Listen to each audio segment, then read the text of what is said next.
라이트나이 니지신의 전 살마리 꼭두 살아 라스너거로 약시 버덜때 비즈비 버덜니 비신거 시드라 파티모 파티마리 아파티모거 비제 버덜니 খরকশন খরমনিতে রাসনগর আমসিনি MLA Sudan Das খবই yakshi বদনি আদং rock শাক দুঃখ বানমানি আবনো কিতিকিনক রাকশাল ফুং দামসে তামা হাই জরাওয়া বিরুনিয়া বিজেপি মন্ডল হাওয়ানাও কাশাকাও তোমা থনরি পান্দা সরজাখা ফাইমানজাখা এমএলএ অরুণ চন্দ্র ভূমি বিরুনিয়া মন্ডল কাসকো গৌতম সরকার বিভীষণ দাসনা খবই কবনির কৌতমা থনরি বিসকাঙ্গ ফাই এমএলএ অরুণ চন্দ্র ভূমি আসালনি পাতি উন্নতই নাসিলুম ফুনকাতে নাইমুথারনি সাকতামা করিনি বগিন অমহাই পাতিমু পাতিনা নাকা হিনে রাসনগর থানানে উসনি শাখাওয়া কক্সের জাখা কন্ট্রোল অল দিস থিংস এবং এই পুলিশের এগেনস্টে যাতে মানে ওনার বদলির দাবি জানাইতেছেন। হ্যাঁ, আমি জানাচ্ছি যে ওনাকে যাতে ইমিডিয়েটলি সাসপেন্ড করে প্রসিডিং করা হয়, তার আইনানুগ ব্যবস্থা নয়।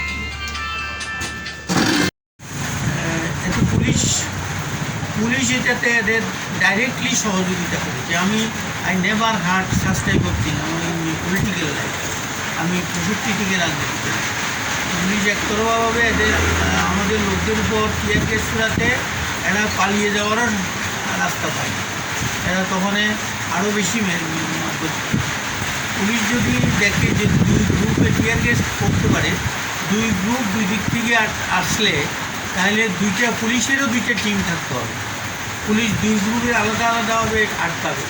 এদের দিকেও টিয়ার গ্যাস ছাড়বে, আমাদের দিকেও অন্য দিকেও টিয়ার গ্যাস ছাড়বে, যাতে কেউ কাছাকাছি আসতে না পারে, পালিয়ে যায় বা জল কামান ইউজ করে। বেশি এই হলে টিয়ার গ্যাস জল কামান করতে পারে।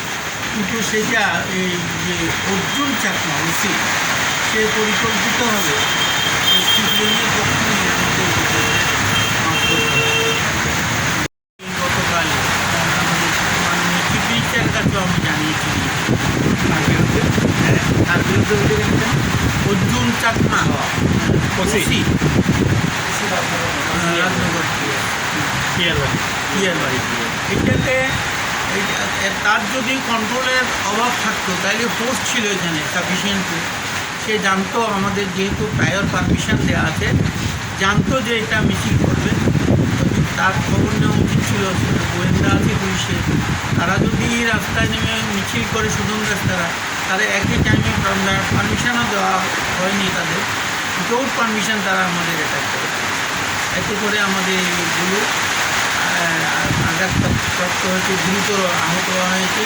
তারা মাথায় বাড়ি আটকাতে গিয়ে হাত ধরে মাথায় রাখতে মরেও যেত।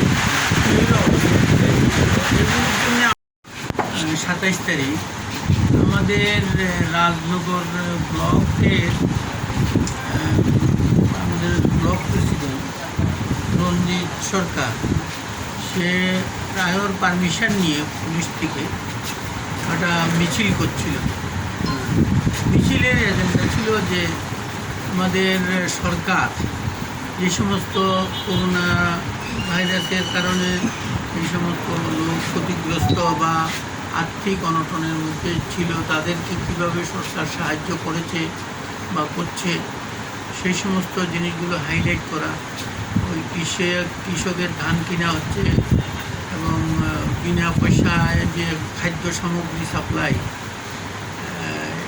এবং অন্যান্য সহযোগিতা, আর্থিক সহযোগিতা, অ্যাকাউন্টে 1000 টাকা করে ঢুকছে গরিব মানুষদের, এই সমস্তগুলো হাইলাইট করা, এটাই উদ্দেশ্য। এবং অ্যাকর্ডিংলি পুলিশ পারমিশনও দিয়েছে।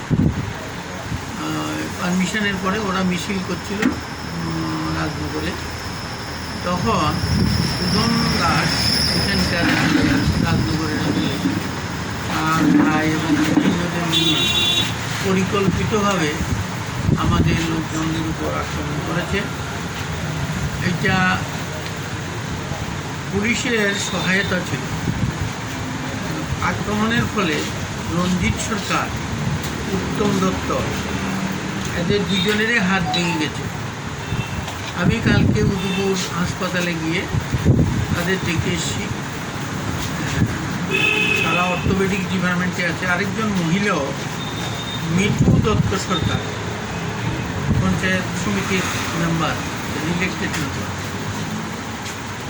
আমি নামগুলো আবার রিপিট করছি আপনাদের সুবিধার জন্য। রঞ্জিত সরকার, উত্তম দত্ত,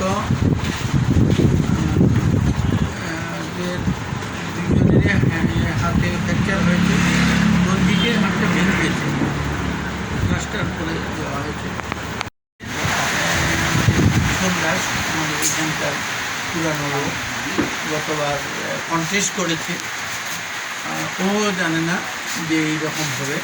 তারপরে আমরা কালকে গেছিলাম, আমরা ওখানেও খুব সাড়া পেয়েছি, প্রতিবাদ মিছিল করেছি এবং বিকালবেলা আমরা বিলোনিয়া টাউনও আমরা প্রতিবাদ মিছিল করেছি। এই সমস্ত সিপিএমের যে ভণ্ডামি, সিপিএমের এখন কোনো অস্তিত্ব বিলীন হওয়ার পরে তাদের নিজের অস্তিত্ব জানানোর জন্য তারা উল্টো পাল্টা এইসব কাজ করছে।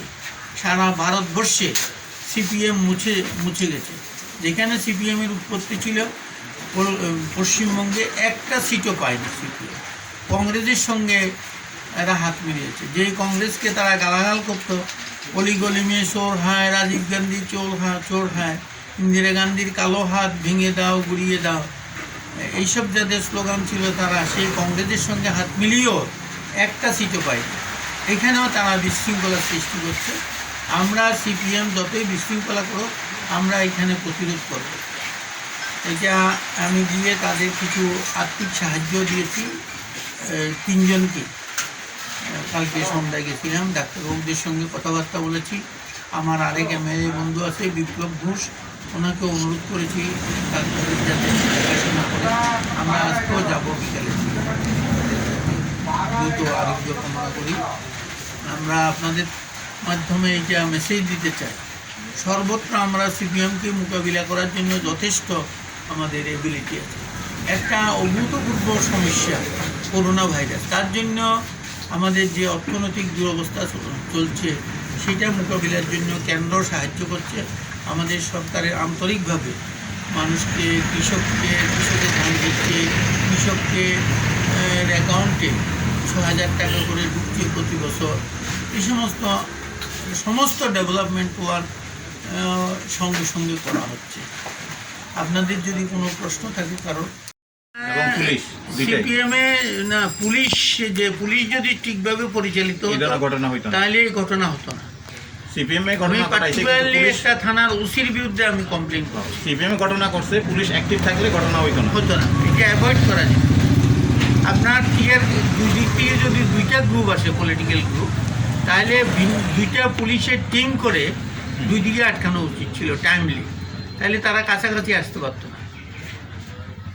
আমাদের একতরফাভাবে আমাদের দিকে টিয়ার গ্যাস ইউজ করেছে, লোক দেখানোর জন্য এদের দিকে একটা মাত্র টিয়ার গ্যাস যখন মেরেছে আমাদের, তখন একটা মাত্র তাদের অপারেশন শেষ হওয়ার পরে সিপিএমের তারপরে একটা টিয়ার গ্যাস ছেড়েছে to save their own skin. আমি কালকে প্রকাশ্যে বলেছি এবং এসপিকে জানিয়েছি, আমি পারলে আজকে ডিজির সঙ্গে কথা বলব। মেম্বার, পঞ্চায়েত সমিতির মেম্বার, এটাতে এদের কোনো ছিল না। সুদন দাস বা সিপিএমের কোনো পারমিশন ছিল না। তারা হঠাৎ করে সংঘবদ্ধভাবে এসে আমাদের উপর ঝাঁপিয়ে পড়ে, আমাদের মিছিলের উপর, এবং এতেই এই ইনজুরিগুলো হয়। তারপরে এটাতে হয়েছে কি, তখন পুলিশ একতরফাভাবে আমাদের দিকে টিয়ার গ্যাস ছুঁড়েছে, যার ফলে এরা পালিয়েও যেতে পারে। টিয়ার গ্যাসের ফলে চোখ মুখ অন্ধকার হয়ে গেছে, বেদরক মেরেছে। একজন আমাদের ভাই মুসলিম, কী নাম জানি, বারকু মিয়া, বারকু মিয়াও হি অলসো সাস্টেন ইঞ্জুরি। তার একটা বুড়া আঙুল ভেঙে গেছে এবং শরীরের অন্যান্য জায়গাতেও আঘাত লেগেছে। সুদন দাস নিজে মেরেছে।